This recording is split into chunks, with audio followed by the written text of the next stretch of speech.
right. Okay. Phew, the hardest part is over. My name is Gerrit Vynck. I'm a tech reporter at the Washington Post. I am also an immigrant.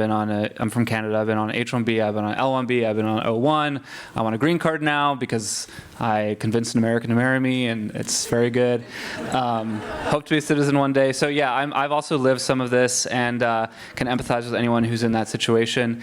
Yeah, we are going to wrap up this day for you guys with this great panel. You already heard their names, but we have Shomik Ghosh from partner at Sierra Ventures. We have Umesh Sachdev, who's the co-founder CEO of Uniphore. They just had a really big funding round with investors from NVIDIA, Snowflake, a few others. So big news for you guys. And Dimitri Dadiomov, who's a co-founder and president of Modern Treasury.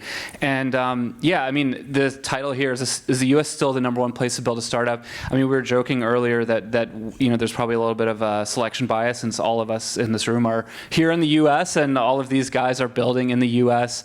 And so I'm guessing the answer is probably yes, but I think we want to try to complicate this a little bit and say, you know, is that changing? Are there things the U.S. could do better?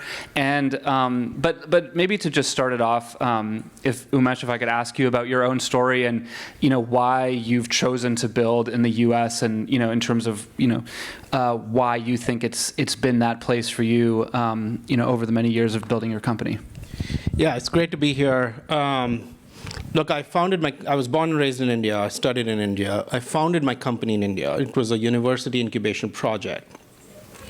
And we started in the field of AI 17, 18 years ago, way before Gen AI LLMs happened, you know, across the generations of AI as the company grew. As a enterprise-focused business, at some point it was clear to us that if we have ambitions to build a large business, which someday can be public, our single largest market opportunity from a TAM perspective was US. And one of my mentors who had invested in the company happens to be John Chambers, who was running Cisco at the time.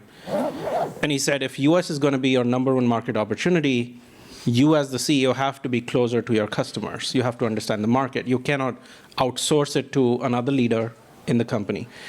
You could do that to other parts of the world maybe, but not to your most important market. That's what motivated me to come here midway in my journey as an entrepreneur. But even as I was planning this move, I spoke to some other founders who had made this move from India to the US as entrepreneurs.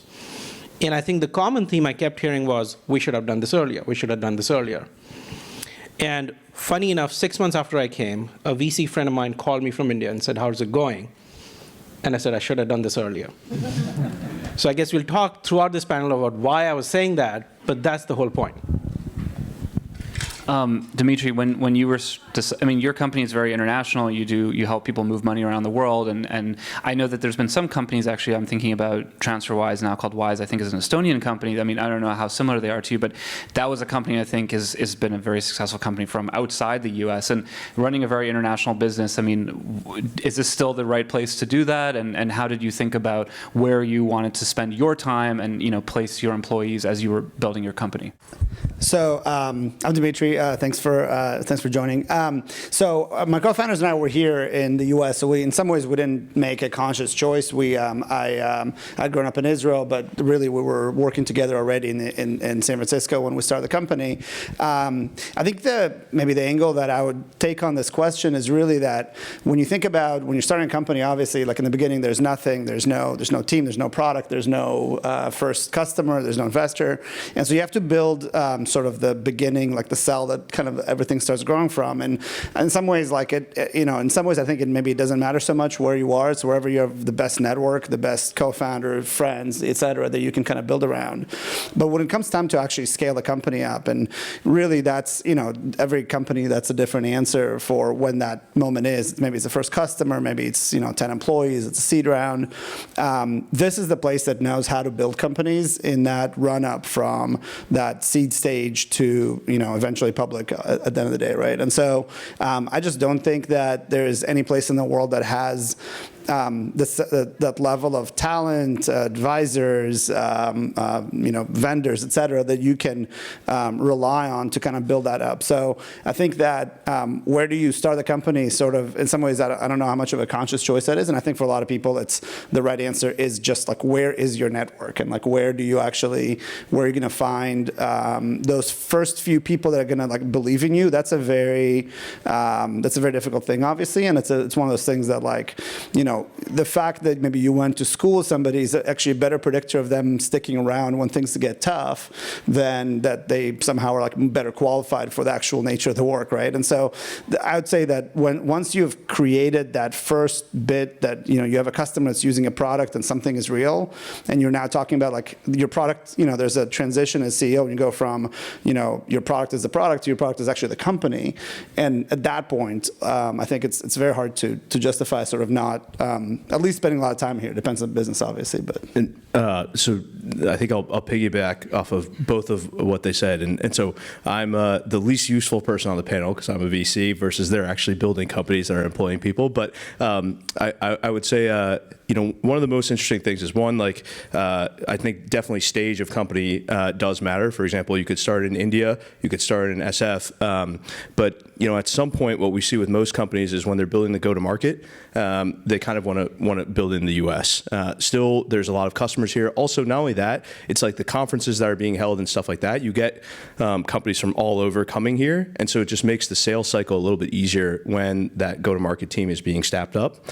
There's also just a lot of talent that you can kind of continue to get from other companies. I've done it, the stage or two before you.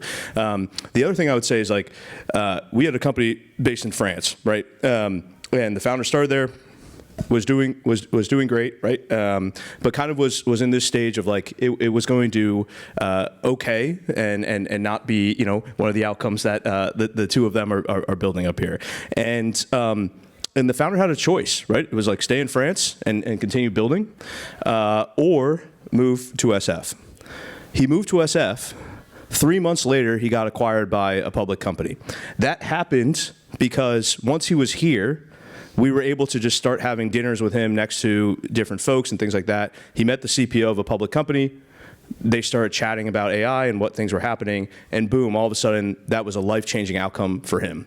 And I think that's the hardest part about this is like you can build the company from wherever, but the cards get stacked in your favor in terms of those network connections once a certain density is reached when you come here, or at least spend more time here because of just like the connectivity with the folks that you're working with. So that's just one anecdote. I mean, is there, it sounds like the, go-to-market, like the customers are here. I mean, definitely, I guess, enterprise customers here. Obviously, world's largest consumer market. I mean, when I lived in New York, there was tons of Israeli CEOs who essentially spent all their time in New York, even if most of the company was back in Israel, because that's who they were selling to, right? And so, but as more and more of the world kind of, digitizes, obviously, everyone in the world is now on a smartphone. Like, there are customers that are not in the U.S. And I'm just wondering, as you guys think about those potential pools of revenue, I mean, is there something you miss by being U.S. focused? And is that potentially something that might get in the way of international expansion if that's something you want to do down the road? So I guess I can take that. Look, not too long ago, we used to think about total available market as enterprise software before AI came about. And enterprise software was, between $400, $500 billion globally. 50% of global enterprise software market, 50% is North America.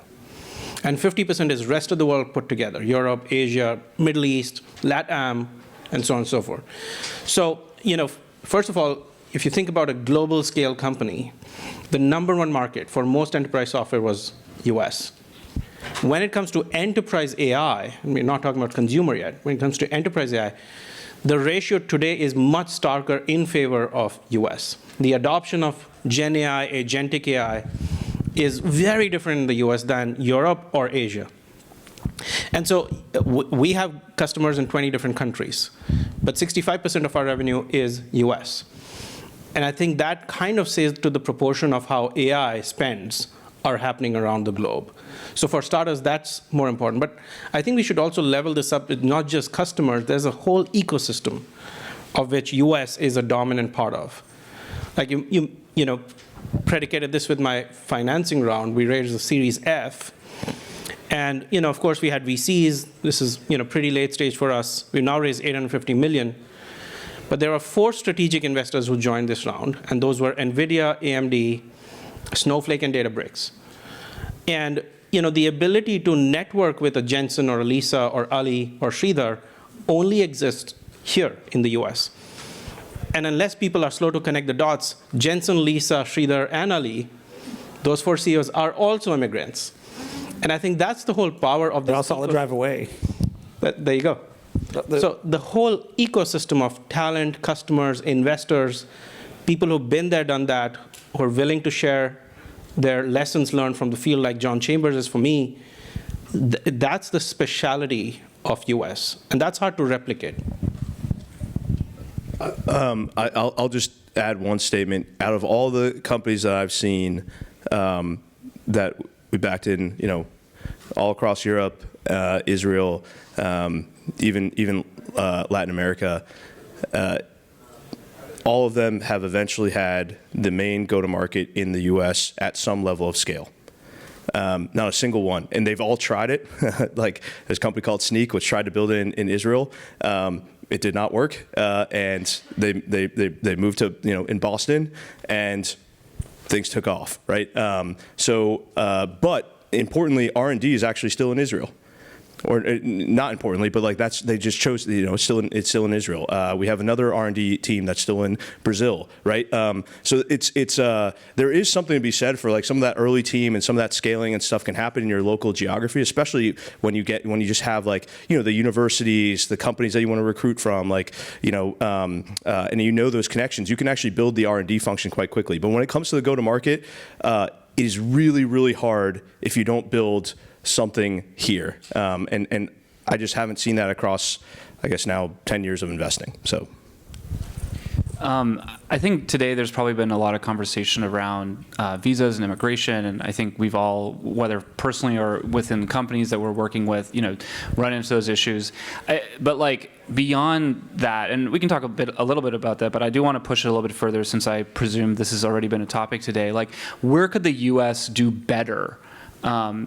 Okay, we're kind of agreeing, you probably want to be building here, especially when it's time to go to market. But are there, what's your wish list for how you think things could be even easier or better here? I can take one. We spend a lot of time, we're a fintech company, spend a lot of time around the payment and kind of banking world. And I think one of the things that's been really interesting to see over the past, 2, 3, 4 years is the rise of stablecoins. And that really speaks to the complexity when you're operating as a company that's multinational. Obviously, large corporations have whole teams that are spending all their time thinking about the internal flows of funds, the way they pay vendors, the way they employ people in different geographies. There's a ton of complexity to doing that with multiple geographies. There's a lot of companies that are helping the payroll side of it, the contractor side of it, the money movement side of it. But I think there's something super interesting about the ability for people to live in other geographies to be paid almost as if they're paid in the U.S. over some combination of stablecoin and kind of and payroll contractor solutions, and then be able to actually go around and spend their money around locally. And so there's now even credit cards that you can issue that are against a stablecoin balance, where the credit card, you can go buy a latte locally, and you can literally live in other geographies and live your financial life in U.S. dollars.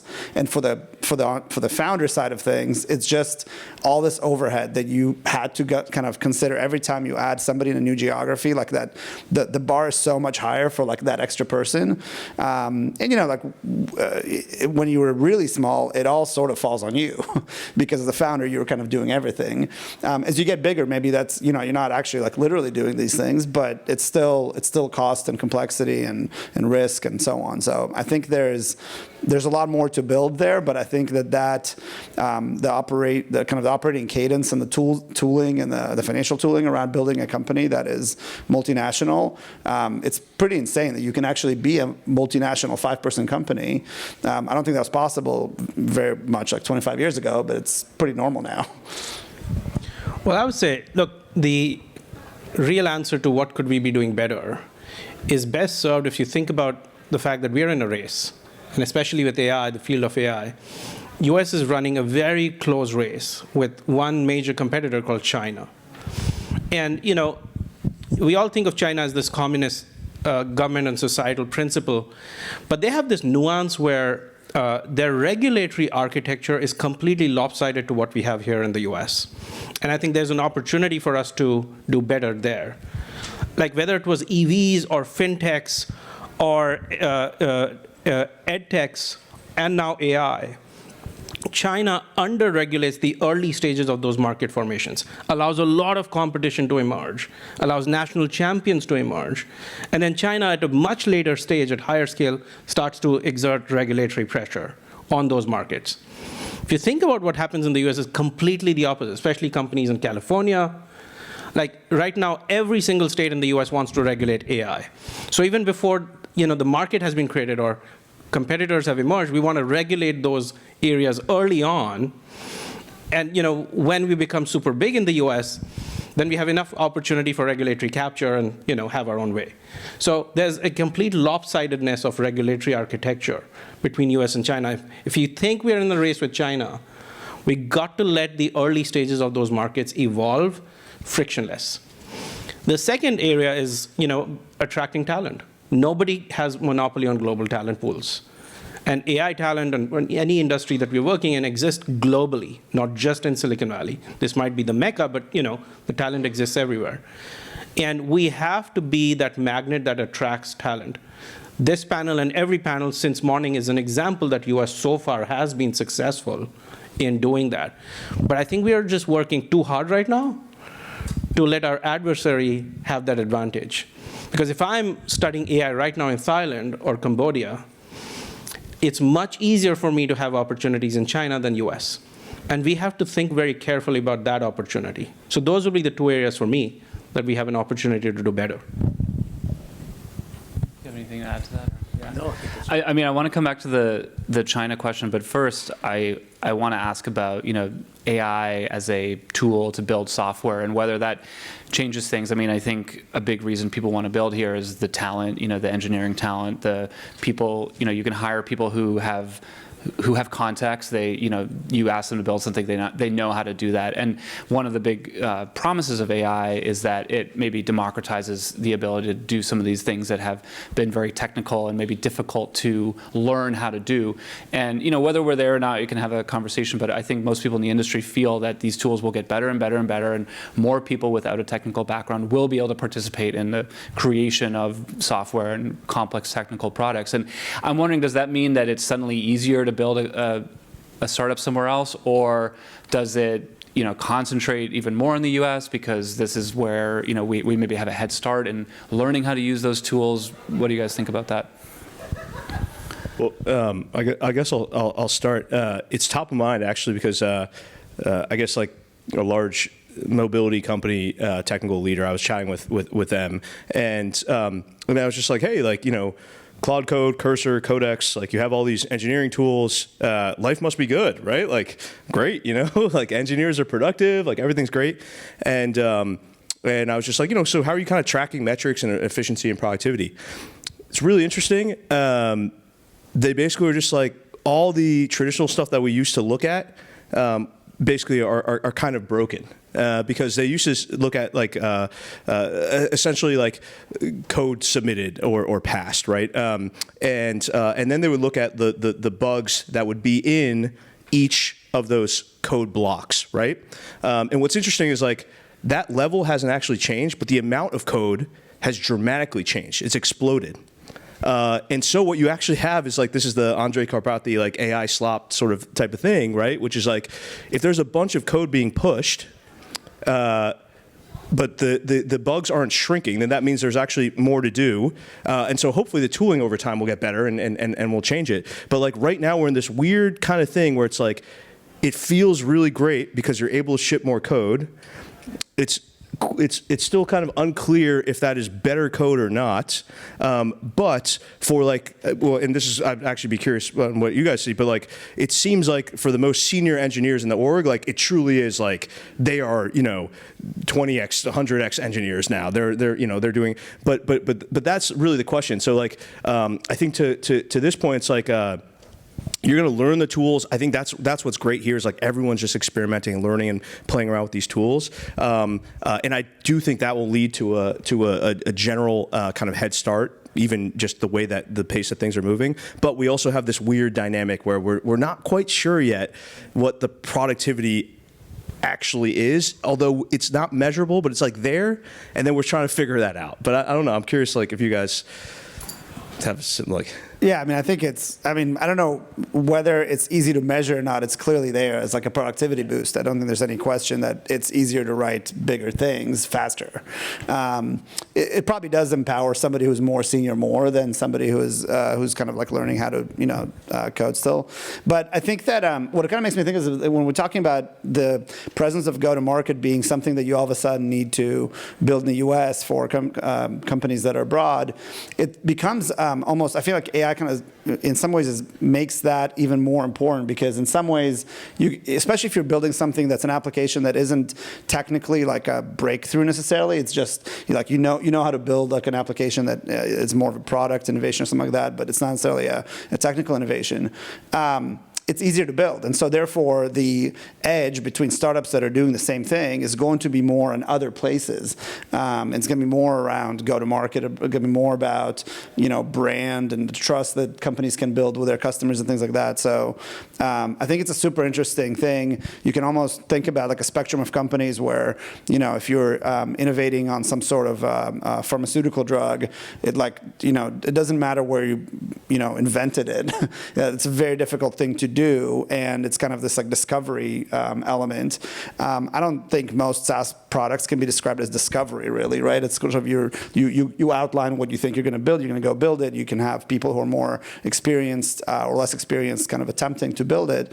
But in some ways, if you lower the bar for technical like delivery or how hard it is to do this, then really the margin is going to come from being better at go-to-market. So it kind of changes a little bit, I think, the founder persona in a way that might succeed. I'll take the angle of the question exactly that you asked, that, is this likely to more concentrate, talent availability in the US or allow people to spread out? I think no doubt the benefits, everything that has been said, so I won't repeat them. But it does feel like in the very near term, it's going to create more concentration of talent here in the US. And the reason isn't so much that there's other like-minded talent. I mean, that's emerging everywhere else. But this flywheel of user early adoption, quick experimentation, feedback loop, because the adoption of AI is so much ahead in the US than the rest of the world, the engineers working on building these products have a much higher chance of building breakthrough technology, which is why there's only 2 countries in the world who are like really at that frontier of model performance or compute performance, and that's US and China. It's not because those are the only 2 countries which have the best universities, but the adoption velocity is much higher in US and China than anywhere else. So in the very near term, it's likely to increase concentration. Over time, hopefully it diffuses everywhere else in the world. Yeah, I suppose that there's just going to be a lot more software that gets built in general, right? And so I'm sure not all of it will be built in the U.S. and there will be some benefits to actually being from the markets that the large markets, South Asia, Africa, that like has had a low volume of software production over time, I guess. But for now, as this technology is still developing, it's more a U.S. versus China game. It sounds like.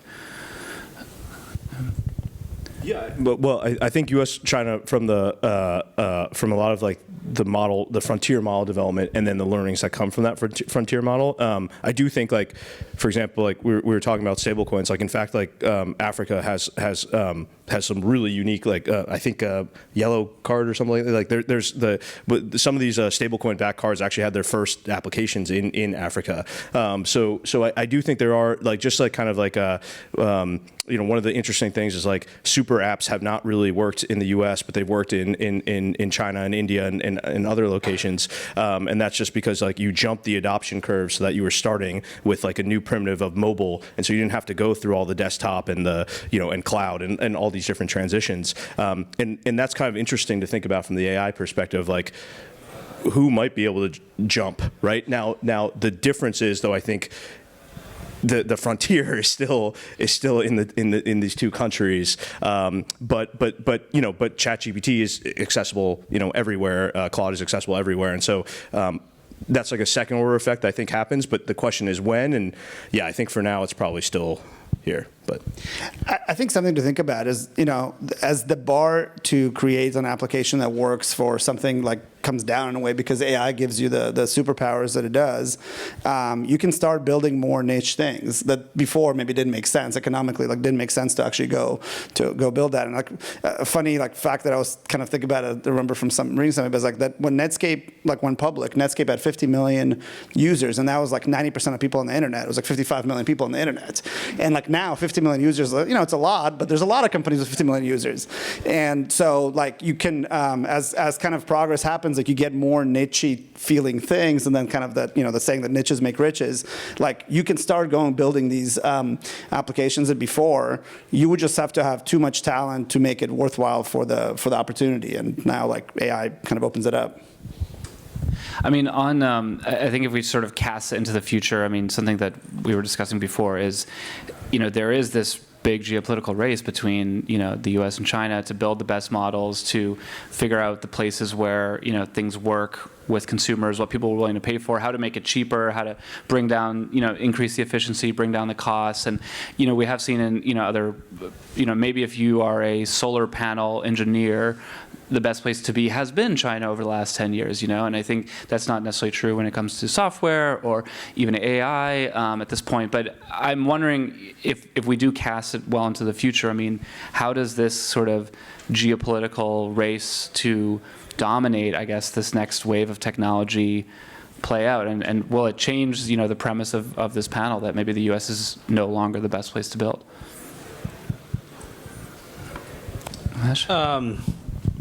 I mean, look, what's very clear is today there are two countries running this race, and there's not a third very close contender. And the threshold of capital that is being poured in by those two leaders today, by governments, by risk capital, that threshold is rising like every week for any other country to say, I want to compete in the same races as these two. Which means that if you're Europe, if you're Asia, if you're India, I think you're better served in thinking through not running the model or the compute race between US and China, but running the application race and doing things locally and being the champion of deriving value from these frontier models, frontier compute technologies, as opposed to trying to chase US and China in terms of what they're doing. So it's very hard to imagine how, at any time in the future, the dominance of US and China is going to get challenged, especially with AI. It could happen. I mean, never say never. Technology has a way of surprising all of us.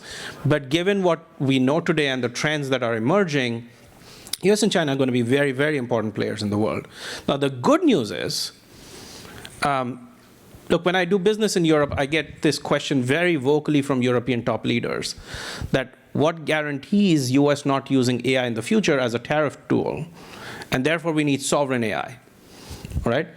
And I tell them the good news is these two countries running the race so hard will make sure AI is widely and commoditized available to the rest of the world. So, my advice to leaders in different parts of the world is don't put your capital to use to chase the tail of US and China and frontier models. Put your capital to use to secure supply chains. And then really innovate on application.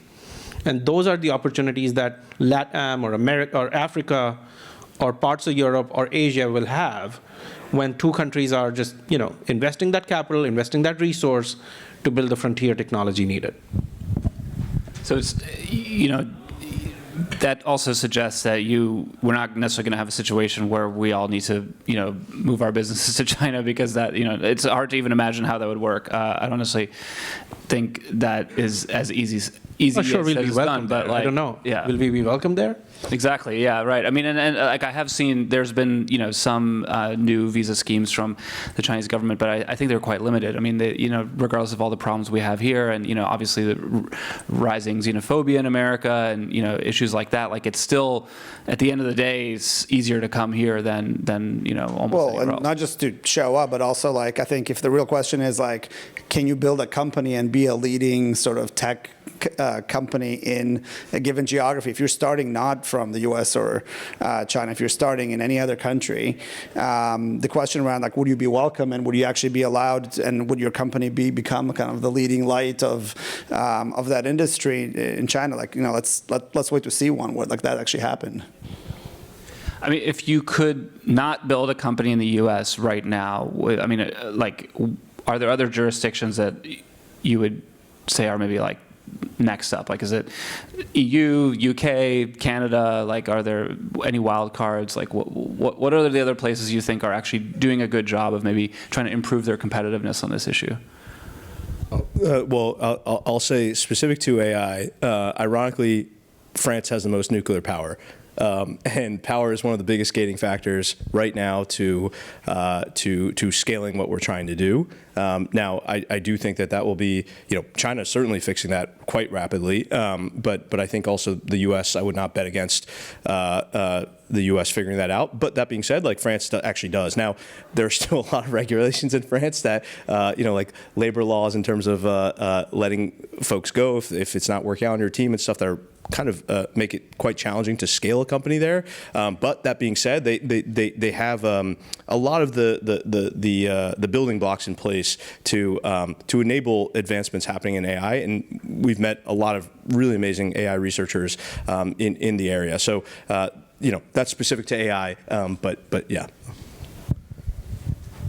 When I was founding my company in India, there's a lot of pride about Bangalore, or Bengaluru, the new name of the city, being, the second Silicon Valley.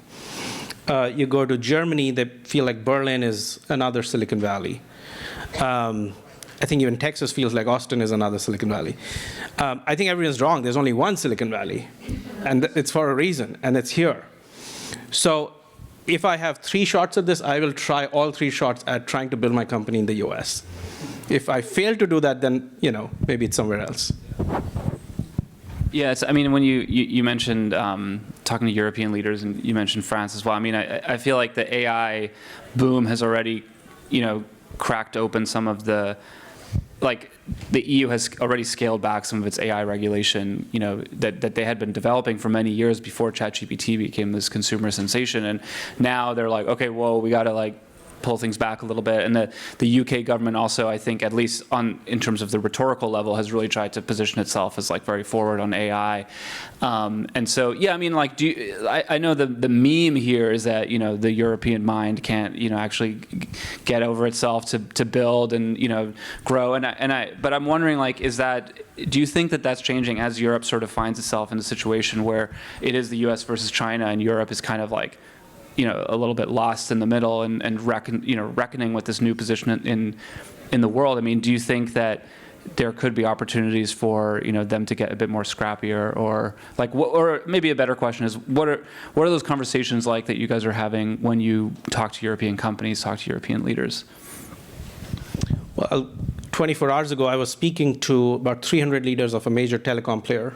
Happened to be a big customer. They invited me to, address their entire leadership, including the chairman, CEO.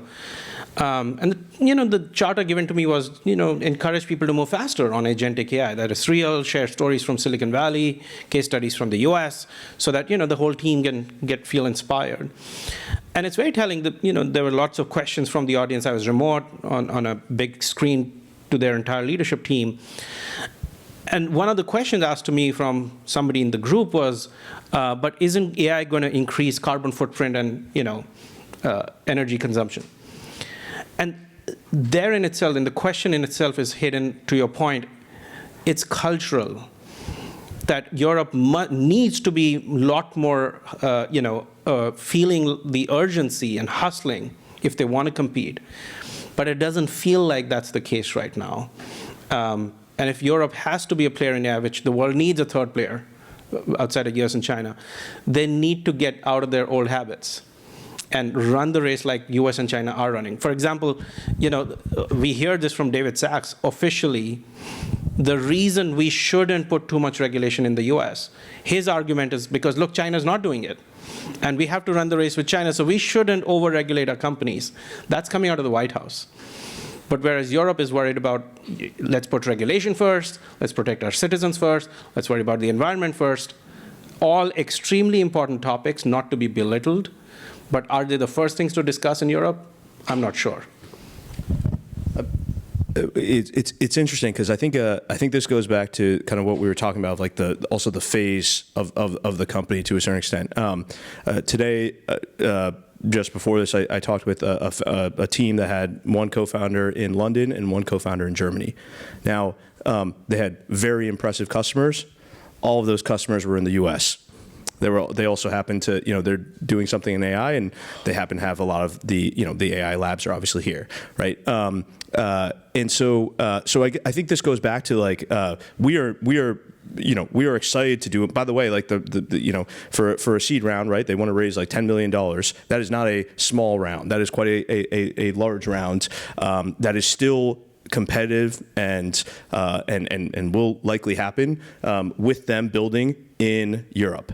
That being said, like to the point of like why are they attracting the capital that they're attracting? It's because the logos that they've unlocked at very large size happen to be here. And by the way, like the other crazy thing about here, where we are right now, is like literally we like the ecosystem just birthed 2 new mega cap tech companies in what, like a span of like I don't even know, a couple like 2 years. Like it's Anthropic was founded in 2021. Like I was writing, I was like, oh yeah, they're probably like 2019, no, 2021, and they're crazy, right? So that's a new mega cap company that is built, and so that's where it just goes to this like you got like anyone here who wants to build in a country where they are, like feel free, like and their capital will still go there, but inevitably you will find yourself selling to customers here, and time again I've seen it. It's like pushing a rock up a hill or something when you're doing it outside. I mean, you did in India, like you can do it. It's not like you can't. It just is that much harder. And so that's where it goes back to like there's a lot of personal sacrifice and things that have to be made with that sort of journey. But if you do make the shift over from a go-to-market standpoint, it gets a whole heck of a lot easier. It's not easy, but it gets easier when in something that's already quite hard to do. I was just going to say a pre-seed round in the US is no longer 10 million. For you to say that's a lot of money. Ilya's pre-seed round was $1 billion. So there's a difference in risk capital as well. Yeah, I had a very similar conversation yesterday with a founder in Italy who was asking me for an intro, and I was like, "Look, all your customers are like, I can make this one intro, but all your customers are here. Like, just get over here." Yeah, I mean, is it like, if you, I don't think any of us have actually done that. Like, just moved here. Like, I wonder, like when you initially moved to the U.S., I mean, like, how did you do that? Like, was it like, did you have to move your family? Was it before you had, like, that sounds quite difficult. Like, I moved when I was like, in my mid-20s, and it didn't matter. I could just move back. I was, 2 hours away, same language. No one asks me, where are you from when I'm here, but like when you first moved to the U.S., I mean, like, to just get over here, like, could you just do it, or like was it? And do you think it's gotten harder to make that migration essentially compared to when you did it, Umesh? So personal story. When I moved here, it was 2017. It was me and my wife, 2 kids, my daughter and Uniphore. And Uniphore already, we had a couple of hundred people in different parts of the world. So it was already a growing startup. And so, I remember standing in the visa queue in the consulate in New Delhi, getting my L1 visa. And, people ahead of me, people behind me were people doing work on outsourcing companies or H1s or L1s. And the visa process was, my interview questions were exactly the same as it were for, somebody who's, trying to move from an outsourcing company in the off location to onshore. When I moved here, the good news is there was a network of founders who had done this journey from India to the US already. And there was a lot of resources and material and playbooks available on how do you open a bank account, you don't have Social Security, how do you get a car loan, how do you lease a car, how do you rent a house, and so on and so forth, and where should kids go to school in Silicon Valley. So, to that extent, that playbook, that resource pool has only increased.